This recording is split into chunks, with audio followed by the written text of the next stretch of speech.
Nah, biasanya game MMORPG itu yang bagus-bagus rilisnya hanya di Korea guys. Tapi sekarang ini gamenya juga udah rilis di Indonesia loh. Dan itu bagus-bagus parah. Hanya 1 dari 5 game yang rilis di Korea aja sih. Mungkin sekilas tentang MMORPG. Adalah sebuah genre game yang melibatkan banyak player dalam satu dunia yang terhubung secara real time. Gamenya berfokus pada progres karakter, grinding, class system, sosial seperti clan atau guild yang bahkan bisa trade antar karakter dan fitur-fitur multiplayer lainnya. Itu sih power dari MMORPG. Nah, langsung aja dah. Inilah 5 game MMORPG terbaru untuk Android. Penasaran dengan gamenya? Simak videonya.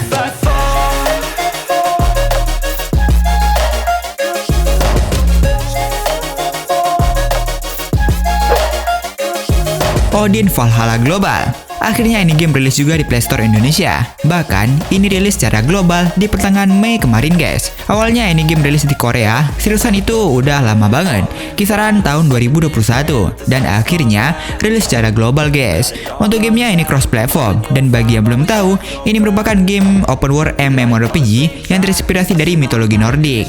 Jadi secara default, kalian bisa jelajahi berbagai dunia seperti Midgard, Jotunheim, dan Alfheim. Dan kalian bisa pilih kelas yang diantaranya ada warrior, sorceress, priest, dan rogu. Dan itu ada perubahan kelas jadi subclassnya yang ini nih. Tapi seriusan ini game keren banget sih. Salah satunya yakni dari desain grafis yang wow parah. FPS skill itu mah gak usah ditanyakan lagi ya. Walaupun ini full auto, tapi seriusan ini detail banget. Dan di sini untuk mode-nya juga ada. Ada yang mode darat, bahkan mode udara. Itu sih beda. Untuk quest ini ada side quest juga yang bisa kalian selesaikan. Tentu saja ini perlu grinding parah sih. Untungnya bisa full auto. Kalau manual ini mah bakal malas banget buat main. Tapi aku suka grafiknya. Ya ini sih pakai Unreal Engine 4 ya.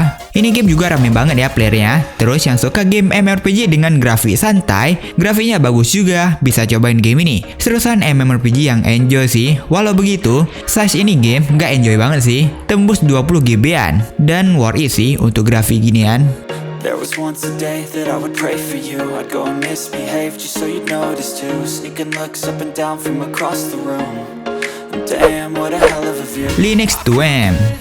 Lagi-lagi game MMORPG Korea yang udah lumayan tua rilis di Korea. Bahkan dari 2019 kalau nggak salah. Di pertengahan Mei kemarin juga, ini game rilis untuk kawasan Asia guys. Sekilas gamenya ini berlatarkan di dunia Aden, yang dimana dunia yang penuh konflik, makhluk mistis, bahkan rahasia kuno. Dan itu tipikal game Korea banget ya. Tentu saja ini game cross-platform. Di awal game kalian bisa create karakter kalian, ada ras di sebelah kiri dan kelas di sebelah kanan. Nah, game ini sangat membanggakan grafiknya. Tentu saja kalian bisa lihat. Terus dunia open world-nya, bahkan ada battle PvP dengan skala besar guys. Mungkin dalam garis besar ini game masih sama dengan game MMORPG lainnya.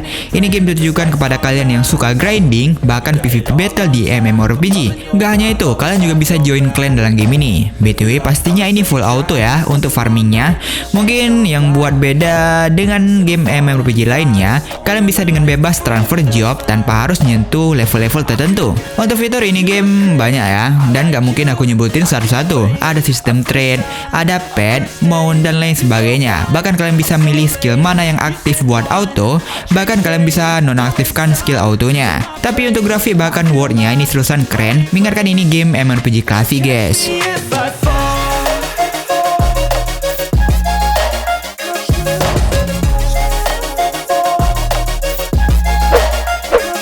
DK Mobile Reborn. Nah, ini game juga dari Korea. Tapi sorry banget nih, soalnya minusnya ini game belum rilis global ataupun untuk Indonesia belum ada. Dan hanya rilis di Korea doang untuk sekarang ini.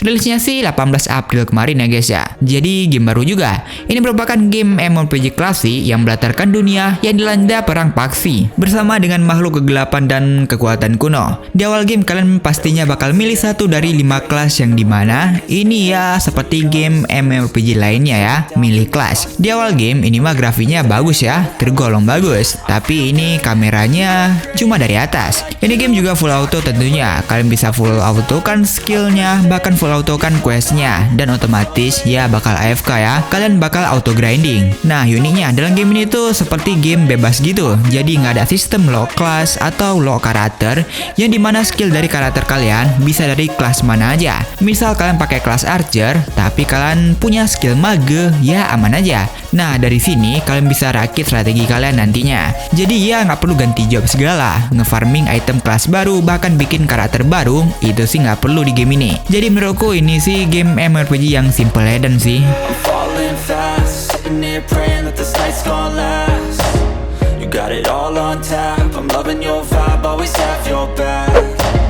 We like Karena sebuah game MMORPG baru yang rilis April kemarin di Play Store Indonesia, yang dimana pasalnya ini game MMORPG simple. Bahkan dari yang aku cari-cari nih, game ini memiliki size yang lumayan ringan untuk sebuah game MMORPG. Bahkan ini pun pure mobile ya, jadi ini ringan sih seriusan. Pada awal game kalian akan disuguhi dengan memilih kelas. Ada 3 kelas doang yang tersedia, ada Archer, Knight, dan Wizard. Nah, kalian bisa lihat untuk dunianya, UI-nya, dan lain sebagainya. Ini sih suasana MMORPG klasik. Bahkan dilengkapi dengan grafik yang cakep sih, seriusan. Untuk farming pastinya bisa auto, tab questnya bisa auto, dan untuk status kalian bisa naikin secara manual. Nah, di sini ada kostum dan itu nambahin status tentunya. Mungkin ini rekomendasi buat kalian yang pengen main MMORPG, tapi tema MMORPG yang simple parah, grafik bagus, bahkan mirip-mirip Lineage 2M bisa dibilang. Tergolong bagus sih, mengingat size juga.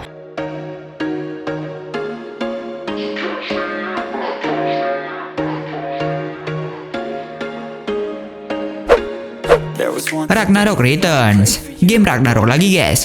Sekarang muncul MMORPG Ragnarok dengan nama Ragnarok Returns, yang mungkin worth it buat kalian coba. Seriusan untuk game Ragnarok itu bejibun banget. Nah, ini game hadir secara global di pertengahan Maret kemarin, dan pastinya bisa kalian lihat udah tersedia di Play Store Indonesia juga. Seriusan sebanyak apapun game Ragnarok, semuanya memiliki player yang banyak, nggak pernah sepi kayaknya. Contohnya game ini seriusan rame bener dah. Apalagi ini game bisa trade antar karakter, jadi ya kalian bisa jualan. Nah, untuk kelasnya ini ada banyak, bahkan ada job turunannya. Misal kalau mage, di level 30 kalian bisa berubah jadi saga atau wizard. Bahkan sampai di level 80 kalian bisa berubah lagi. Itu sih salah satu poin di semua game Ragnarok ya. Mungkin untuk job di utamanya ada mage, swordman, Thief, Archer, Acolyte, dan Merchant. Nah, job ini bisa kalian ambil ketika masuk ke level 10 guys. Ya nggak seperti game MMORPG biasanya yang langsung main, langsung milih job. Mungkin untuk gameplay ini game seperti game MMORPG biasanya. Kalian bisa grinding apapun itu. Ada sistem picky dungeon, guild juga ada, terus bisa dungeon party juga dengan sistem battle yang full auto. Quest-quest juga bisa kalian ambil untuk EXP untuk leveling karakter kalian. Ya lewat farming sih. Tapi yang aku ingin sampaikan di sini bahwasannya Ragnarok ini fitur utamanya yakni kalian bisa buka lapak untuk jual item-item kalian. Artinya ini bisa trade dengan player lainnya dan currency bisa diamond bahkan zeni guys. drink straight, don't waste time to my place. I feel my heart erase, so catch me